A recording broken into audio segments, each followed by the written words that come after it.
L'anti-épargne.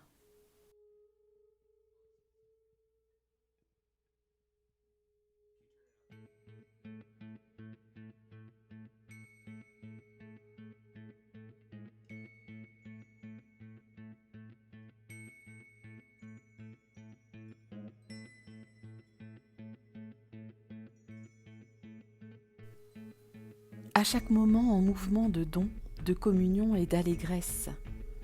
Pas de gagne petit, pas d'économie dans l'amour, pas de dérive dans la main prisonnière qui a peur de se tendre.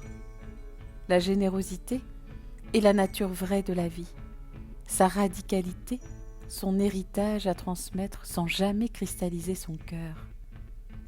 Toute commune énergie métamorphose sans cesse le chemin de son humble édifice, comme la totalité universelle de l'anti-épargne. Aucune réserve, aucune épargne. La terre-mère donne avec immensité et magnificence, sans artifice, sans retenue. L'art du don est inscrit en elle, pas de calcul, pas d'arrière-pensée, juste l'élan d'un cœur ouvert, d'un cœur amour en abondance.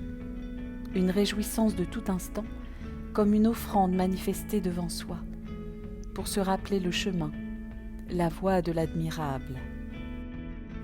On recule car inhibé par la modernité dévoreuse, mais il faut danser, il faut sourire, il faut 1000 regards de gratitude pour coller au mouvement de la terre, une soif aux 1000 tonnerres, quels que soient les regards portés, de louange ou de mépris. Ne jamais s'épargner est le signe d'un chemin de cocagne, d'un chemin de trésor, d'un chemin de partage de midi à l'aurore. Le combat le plus noble et essentiel, celui de maintenir l'énergie à rester vivant. Trouver la paix en soi, et 10 000 personnes autour seront affectées, tel le disait le saint Séraphin de Sarov. Ne pas être amer, aigri, rester bien vivant avec le goût de soi, des autres et de la vie, pour toujours échapper à la logique du hachoir et de coupure. L'épargne, c'est l'impossibilité de la production d'amour. L'épargne, c'est l'amour faux des choses sans saveur, des êtres sans saveur, des érotismes sans tendresse. L'épargne, c'est la loi du divisé face à l'amour de l'unité multiple. L'épargne, c'est la banque dans ton crâne qui te dit de vivre plus tard. Vivre sans filet pour sentir le vide sous nos pieds. Vivre sans garantie pour soulager l'esprit et retrouver l'espace. Le risque le plus grand est de perdre sa liberté sous couvert de vouloir la sécurité à tout prix.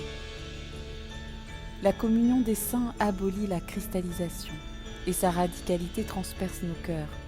L'abolition de l'oubli de l'âme et son essence.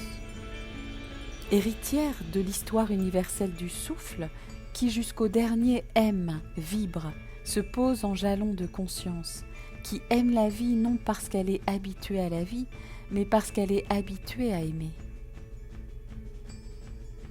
Polarisation, transformation, réconciliation, intégration, guérison. Marche après marche, naître avec la dimension de l'être informé, né et incarné, et alors prêt à mourir à toute croyance limitante faisant obstacle au potentiel en devenir.